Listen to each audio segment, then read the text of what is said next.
Hello, everybody. My name is David Soldani, and I'd like to thank you so much for having me today at a Huawei YLab JSC workshop. I have been in the ICT field for more than 25 years, and 10 of those at Huawei, serving initially as the head of the Center Research Institute in Europe with Dr. Tong, and now I'm based in Australia, contributing as CTO and CSO at Huawei Australia, but also as the one of the ICT experts within the Asia Pacific region. My presentation on AI-enabled automation in future mobile networks consists of three parts. So first, review the main works ongoing within the standards. Then I'll show you some example of deployment scenarios, and the last part is about new research directions. So starting from the standards, the first contribution I'd like to introduce to you is from the ENI. ENI stands for the Experimental Networked Intelligence group within the ETSI. What I've done is the definition of an architecture that uses the AI technology and a context aware, metadata-driven policy to assist the ETSI Mano as illustrated in this figure. So we have a number of inputs and information taken from the different layer of the infrastructure, and out of this information, what we have is a new proposal on the next state or how to change the policies to the orchestrator. So the work includes both the type 1 hypervisor and type 2 hypervisor implementations, as well as the OS containers, which means in practice the share host OS kernel. And what ETSI has recently output are 5 possible options. Here, one of those is illustrated on how the container infrastructure service management and the container infrastructure service are mapped onto the NFV Mano architecture. The second work is about it's from the focus group on machine learning for future networks that includes 5G. It is from the ITU. What they've done is really comprehensive architecture and machine learning pipeline definition, and now they are licensed with the 3GPP so that those requirements are incorporated into the definition of a future technical specification. In practice, what they do, they propose a machine learning pipeline that consists of a number of nodes. So we have source, a node that is responsible of gathering and generating the data. Then we have a collector that provides input to a preprocessor where data are sanitized, clean, and aggregated. And then we have a model. So the model is nothing else than an inference, a function that requires to be trained in a sandbox, as production data shall be never practically used.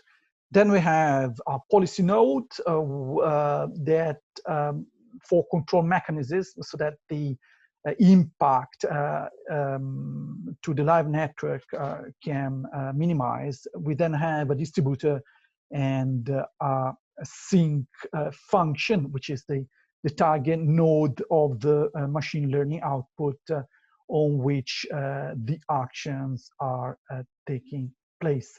They also introduce a machine learning function orchestrator here, which translates intent, so the description of particular use cases, into placement and chaining of machine learning functions.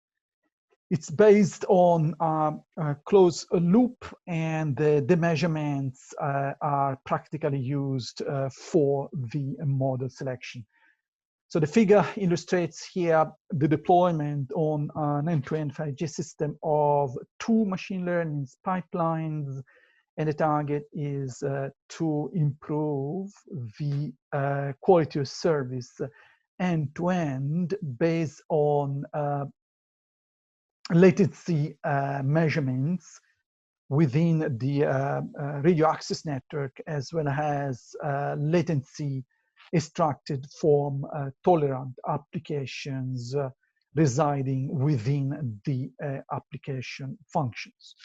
They're also defining a number of use cases, and example of those are network slicing, how to improve the user plane performance, signaling, application, security, and so forth.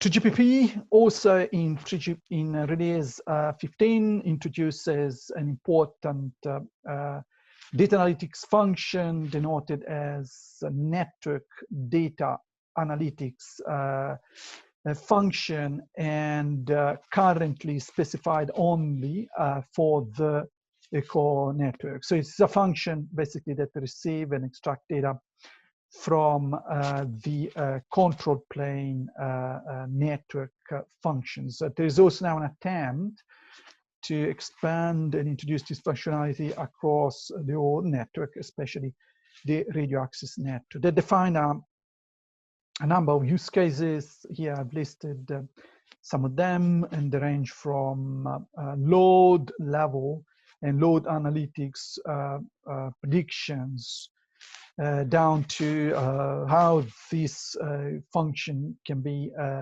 implemented for improving congestion situation or network load performance, looking at the specific network functions. And then, of course, we have a number of use cases on how the end user experience and quality service could be improved.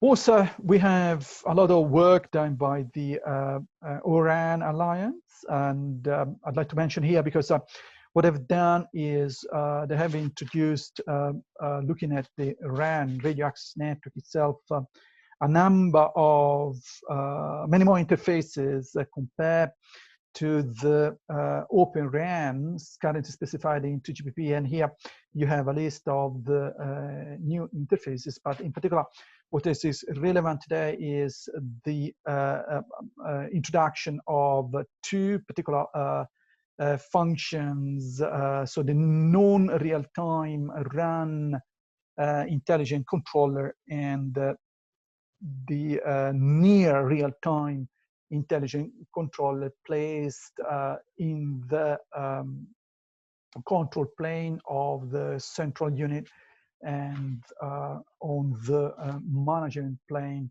of the radio access. So the Oran currently comes along with still many challenges, and in particular, I think it is relevant here to mention the challenge we're having on cybersecurity, because it expands threats and attack surface of the network, and the network security risks are especially linked to the lower layer split, the near real-time RAN intelligent controller, disaggregation of software and hardware, of course, using cloud, and also due to the introduction of new interfaces, especially the O1, O2, and open frontal in the on the M plane, on the management plane.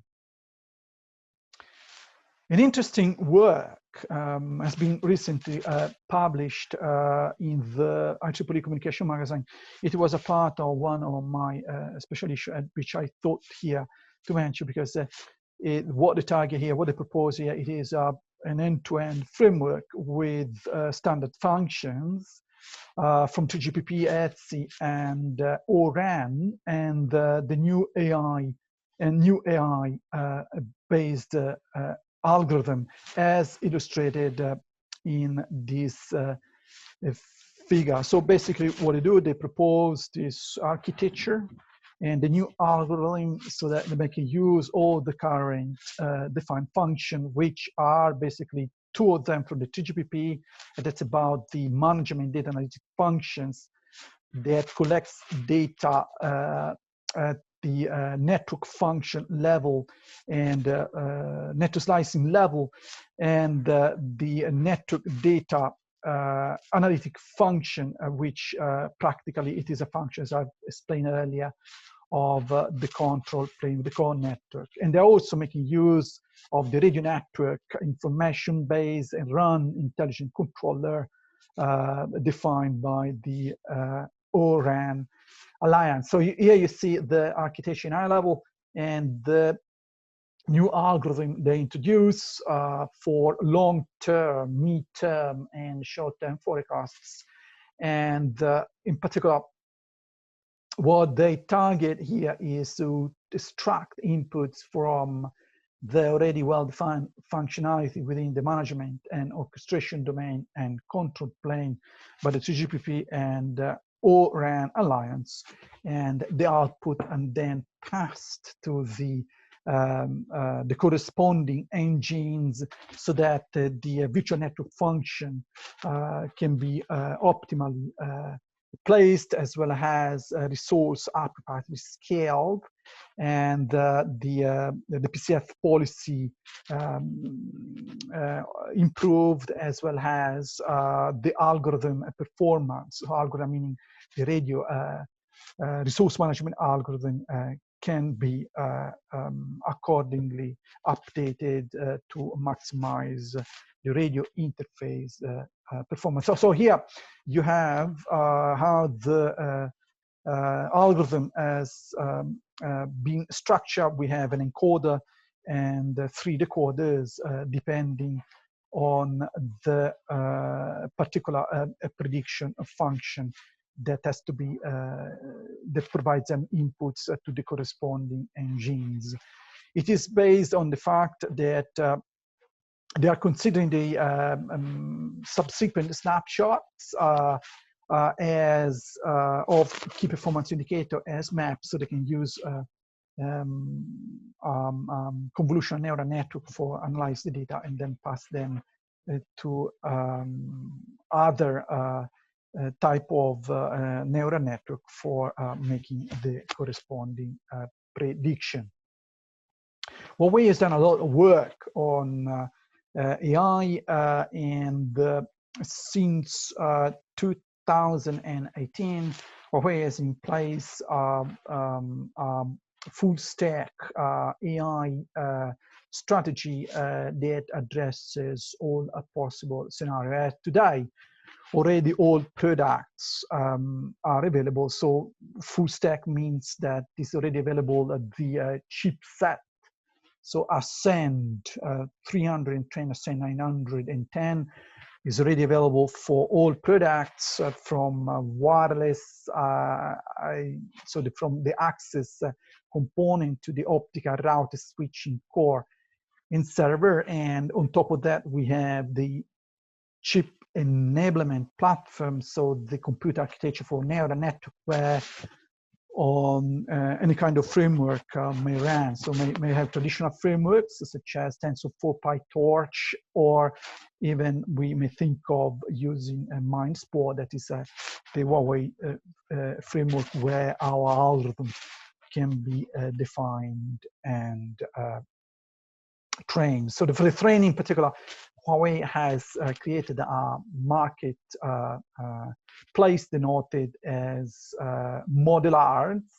It is an application enablement platforms that run on the Huawei public cloud. So looking at the network as an autonomous car, so what we're saying here is to have an autonomous driving network, we will represent different level of autonomous networks as we have done for autonomous vehicles. And in this case, we see that today we are still really having in place a solution partially automated. So, and like the decisions and the service experience, and as well as the system complexity is still addressed by humans. So the target is by 2025, I would say even by 2030, is to achieve a full autonomous network where all possible tasks are handed over to machines. Of course, intended that some of the tasks will remain within the human control. It is particular when we want to have remote interventions if something goes wrong. So the one-way approach to autonomous network driving has been based on scenarios. So it's a scenario-oriented approach. And basically what we have done is we have taken the complete end-to-end business processes of our customers and segmented those into 4 parts. So we go from planning, design, deployment, to optimization and provisioning. And within those particular business processes, we have defined different scenarios. And for each of those scenarios, we have developed the corresponding solution. And on these slides, you have examples of where we are today and what we are thinking of addressing in the near future.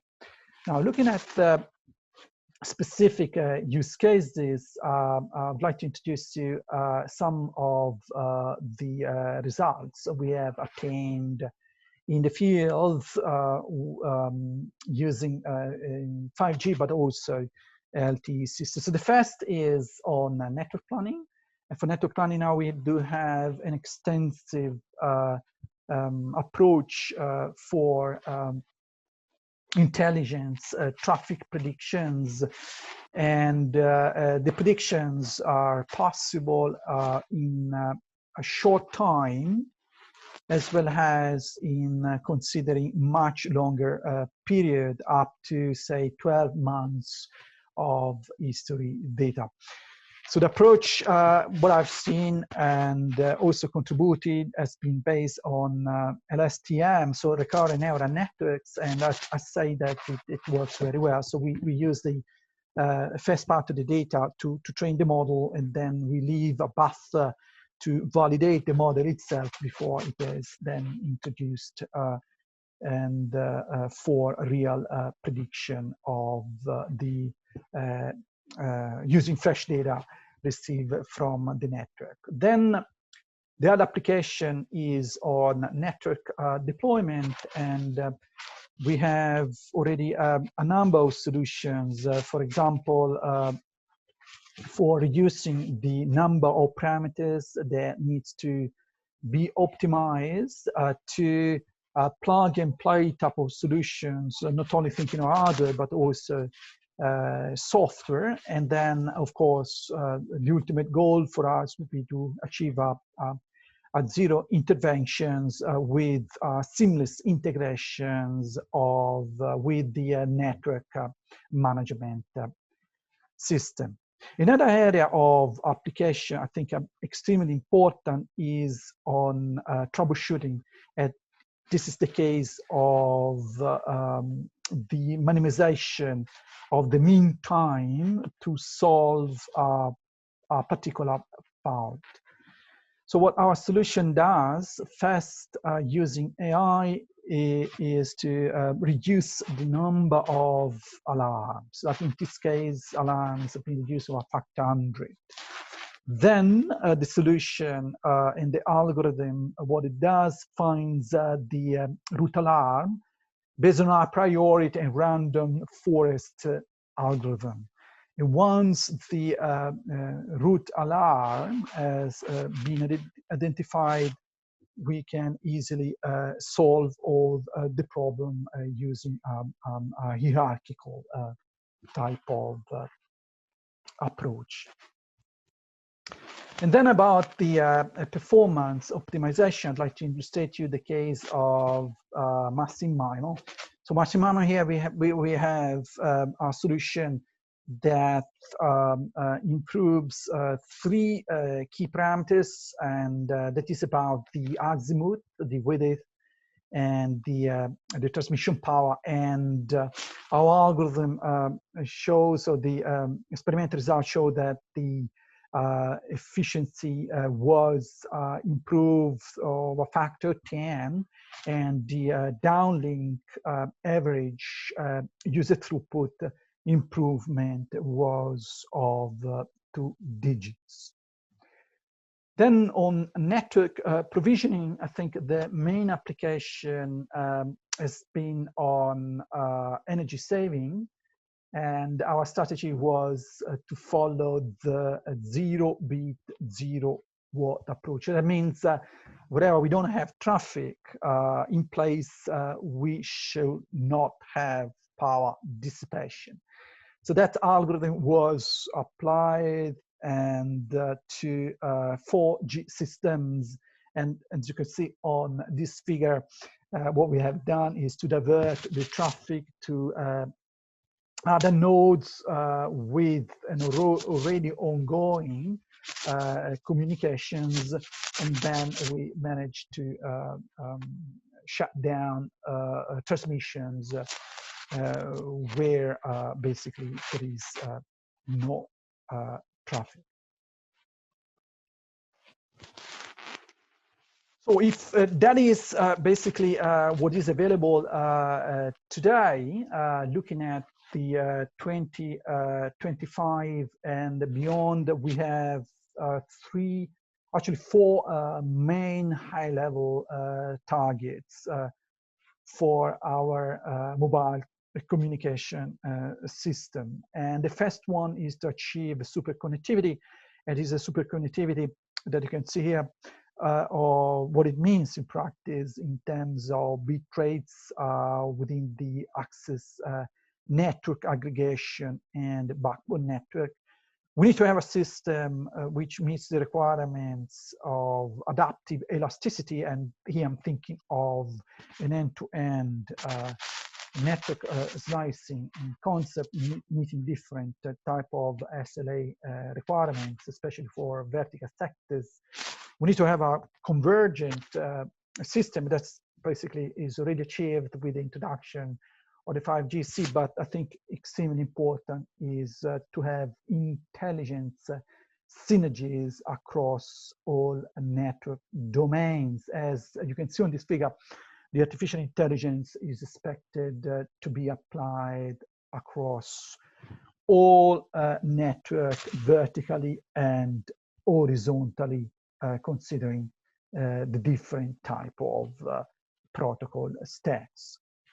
And in terms of roadmap, we are expecting that the artificial intelligence will gradually replace the human intelligence for autonomous network operations, and this is practically the target by 2030.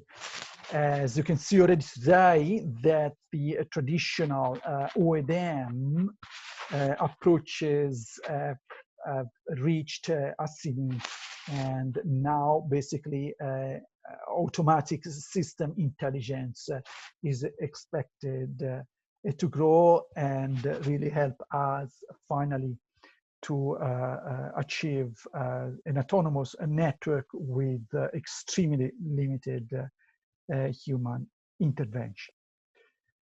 So looking at the possible research direction on artificial intelligence and machine learning, I've just listed here a few of them, which I think are extremely important. So I think the traffic steering, traffic prediction, remains very extremely important. So we need to think of different type of scenarios and the different objectives as the network will be virtualized, and quality of service and quality of user experience are also important to be addressed, because we will have the deployment of new service applications. I'm thinking of massive AR, VR, but also an holographic rendering by 2030 with different type of characteristics model.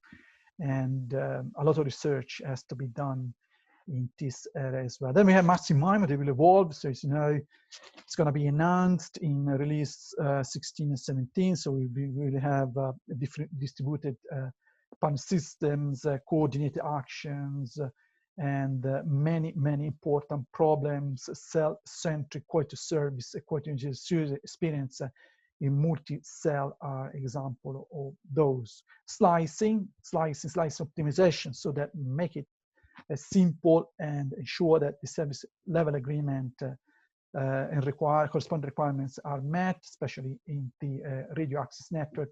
And then with introduction of the V2X communication, it is extremely important to have a context-based dynamic optimization of and others. And also I'm thinking of the connectivity to unmanned aerial vehicles, and or in general any kind of robotic platforms. We need to find a way to optimize the resources provided to those platforms based on a number of measurements, I think especially from the devices, but also understand the flight path or the path that particular object is expected to take. Energy savings will be there, so we want to be greener and reduce the greenhouse gas emissions. And also, you know that 20 to 40% of the OPEX in carrier networks are linked to energy consumption, and 2 to 3% and reach out 2 to 3% of the world energy. And the last but not least, I think it is extremely important to focus on AI, machine learning, security. We do need a new architecture, security by design, new controls, augmented by a zero trust model.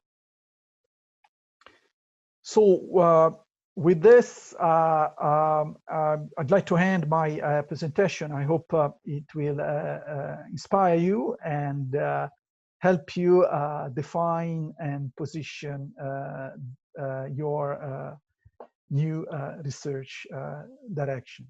Thank you so much, and goodbye.